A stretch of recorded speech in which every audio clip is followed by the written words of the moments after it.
Hey guys, my name is Snarky, and today we are looking at 10 things you should know in Rainbow Six Siege. Let's get started.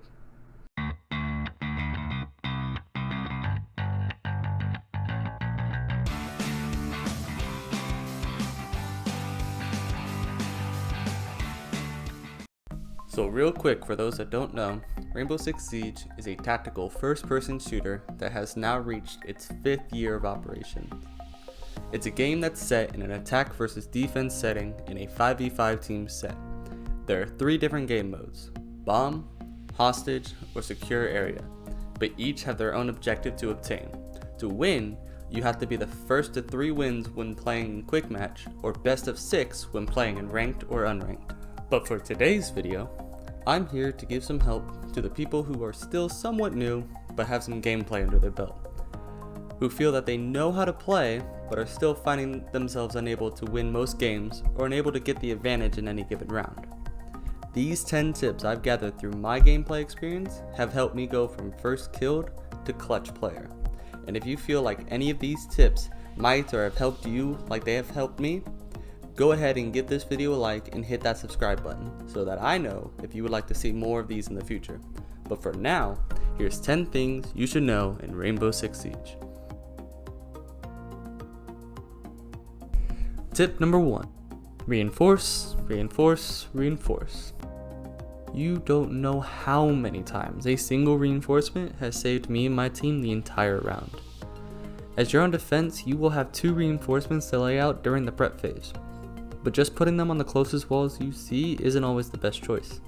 Most of the time, you need to first determine where the attackers should be coming from, and if you can stop them with a reinforcement, or if reinforcing the walls can be used to help you fight off that push, giving yourself the cover needed to be able to fight them without being taken out so easily, or understanding that when people see a reinforced wall, they'll just stop to make sure that no one is there to kill them, which is always a good idea to use when trying to slow down the attack when roaming. Remember, attackers only have about 3 minutes to get into sight and complete the objective, so the longer you can stall, the better. The only rule I have when it comes to reinforcing is never, ever reinforce next to your teammates, especially if there is a mirror. You can ruin a mirror's entire strat by putting down a single reinforcement in the wrong spot. So please be careful, watch what you're doing, and just try not to reinforce next to your teammates. And if you don't know where to put them, just ask. This is a team game after all. I'm sure if you don't know where to put them, someone will let you know where to put it. And do so before the prep phase is over. You only have 45 seconds before the attackers are able to spawn in, so use that time wisely. Tip number 2. Learn your maps. In total, Rainbow Six Siege has 21 unique maps, each having completely different layout than the last one, with reworks coming pretty much every single season, and possible brand new maps coming in the not too distant future. So, I get it. It's not easy to just learn the maps, but you gotta do something more than nothing. Just start with the basics. Know where each site is, and how to go from each spawn to each site. From there, you can determine which way the attackers are most likely going to push from and know how to stop it. And on the flip side of that, you can know where they expect you to be so you can not be there. Or better yet, you can use that information to push out the defenders or kill them. You know, the more you know of the maps, the better equipped you are on how to deal with each round you end up playing. Tip number 3. Understanding your team's lineup. So now that you've learned your maps a little more, here comes the part that can change everything: your operator choice. We already know that every operator in this game has their benefits, i.e. Buck and Sledge for their soft destruction, or Thermite and Abana for their hard breaching. But when is it a good time to play a Bandit or a Legion, a Nomad or a Dokkaebi? Well, that all boils down to who everyone is playing and what is needed to do what you need to do. If you're playing a match and last round you lost because no one breached the wall, well, time to bring someone who can breach the wall, right? Me personally, I tend to wait before picking so that if we are missing something important, I can be sure to bring it along. Everyone seems to have it stuck in their heads that you should main the same person every time, but knowing how to play a Thermite and a Maverick is important too, especially if you find yourself playing more ranked or unranked with pick and bans and you lose your main op. I mean, how are you supposed to play then? Playing the operator that's needed and winning is way more fun to me than trying to play the op that I always play and losing because of it. Tip number 4, learn the callouts. Okay, I'm just gonna say this right now. Over there or on me are not proper callouts. There, I said it. So again, with the map knowledge starts coming the callout knowledge. Every room on every map has a name, so start using them. If you hear something above you and you know that room above you is called reading room or dining room, then say, hey, I hear one in dining, or I hear several in reading.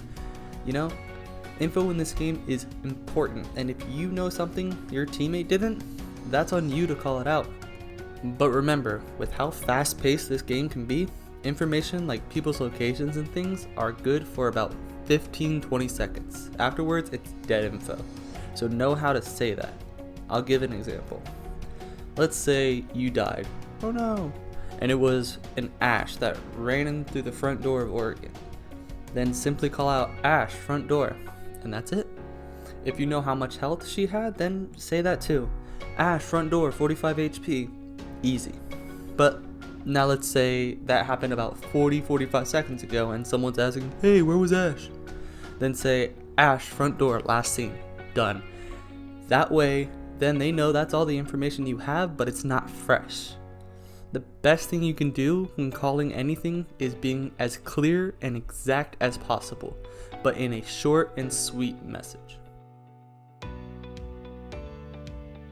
Tip number 5, vertical and linear play. So you should know by now that there is a lot of destruction in this game. A lot. And what I want to discuss right now is how to use that destruction to better your chances of getting that kill and winning the round. And we can do that by discussing the difference in vertical play and linear play. Let's start linear, because, it's easier. You probably already do this. It's trying to attack or defend while being on the same level or floor. Simple. Bomb sites on the first floor? Okay, I'm defending on the first floor. Or to go more in depth on it, it's Ashe charging or buck shotgunning the walls of sight to open up to have the better angles to fight with. It's simple, very basic, especially in lower level plays. What I really want to discuss is vertical play. It's like linear but turned 90 degrees. It's opening up the sight from above or below where you can't really reinforce.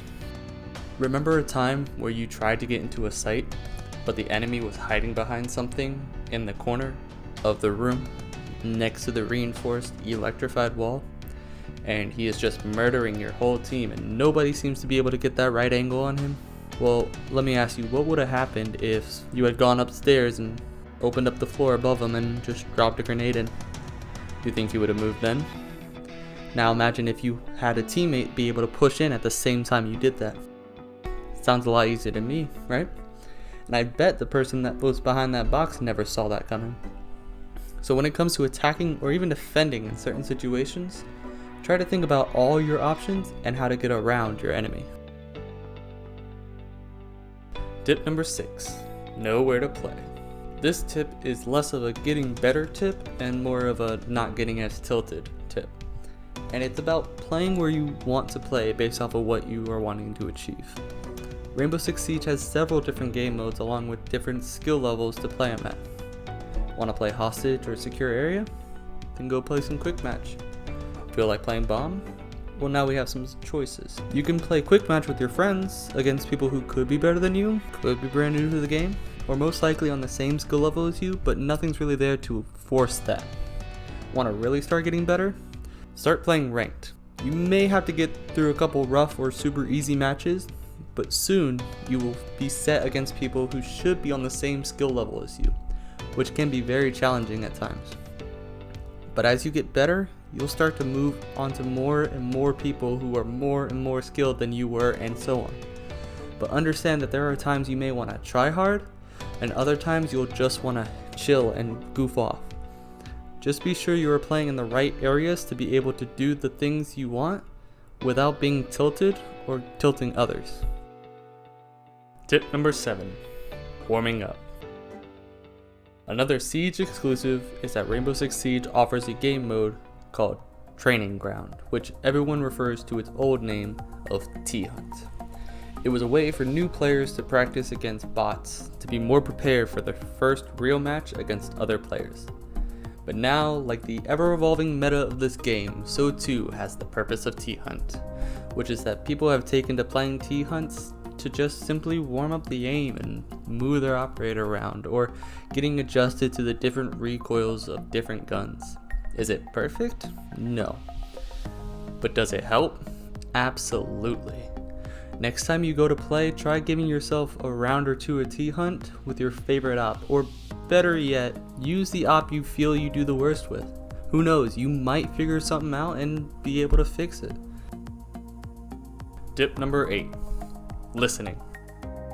If you've ever played a game of Siege, I'm sure you've had a moment where you died by someone who couldn't have possibly known you were there. And in watching the kill cam, you see that they just turned and found you almost randomly.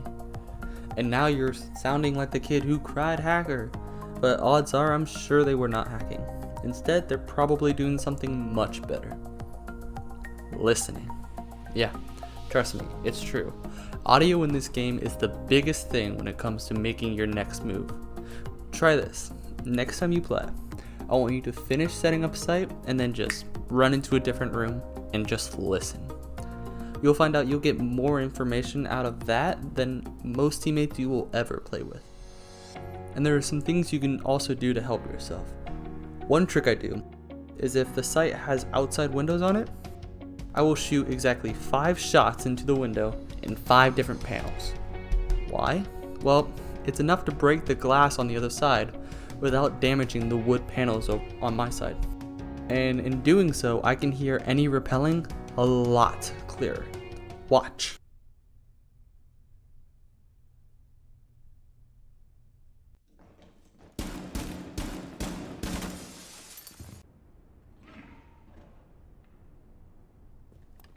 Hear the difference? Same thing can be done for walls too, but they're a little trickier. You have to open them up enough. A punch hole doesn't work, more like a shotgun hole, but one shot in any of the wall and it should work. Or opening hatches to hear someone running downstairs under you. And in doing so, you now are able to just drop and kill them without giving away your location or running around and blowing the hatch. Again, audio is a huge thing in this game, which is also why you have to keep your comms clear and your callouts short and sweet. You don't want to get your teammate killed because he didn't hear the Ash repelling next to him over your consistent talking. Tip number 9. Don't be toxic. Okay, really? Do I have to say this?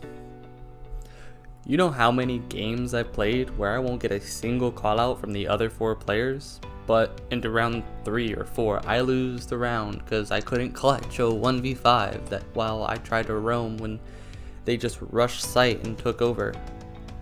But then I get the one teammate who's level 187 or something like that decides, hey, he finally had a mic. You know what he says? Bro, why you gotta suck so bad? Seriously? Who does that help? Or my favorite, you get the one guy who's having a pretty good game, but because he has one more kill or one less death, not both, by the way, just one or the other, he decides to let you all know that you guys need to start stepping up or start pulling your weight, or oh no, my back's starting to hurt, guys, I can't carry you. Again, even though you only have like one less kill or one more death than this person. Like, seriously, don't be toxic. Don't be nasty. If that's your goal, is to be a toxic player, go play Call of Duty. Siege has been getting more toxic lately, and it's literally for no reason. It's a team game, people. You should be acting like a team, or at least a decent human being. Oh, and side note here, that goes double for the quote-unquote gamer girls. They just want to play this game like the rest of us. Odds are they're probably better than you to begin with, so yeah, hashtag white knight problems. And with that, it brings us to our final tip. Tip number 10, have fun. I'm going to keep this one short and sweet. It doesn't matter if you're going 10-2 or 0-9, like, you want to have fun. The whole reason you started playing Rainbow Six was to have fun. Heck, you probably clicked on this video because you wanted to get better so that you could start having fun again. Like, it's real simple, people. Just go have fun. There is an entire community of people that play this game that is playing right now, probably having the most fun they're going to have all day. Why aren't you playing with them? Remember, this is a game after all. Don't take it too seriously. And with that, we are at the end of our list. This has been 10 things you should know in Rainbow Six Siege. And honestly, this is the first time I've ever done a video like this. So if you think you've learned something or saw something you liked, heck, even if you saw something you didn't like, go ahead and leave me a message down there in the comment section. And while you're down there, please hit that subscribe button for me. That way I know you would like to see more of this in the future. But until then, I'm Snarky, and I'll see you guys in the next video. Now go have some fun. Peace.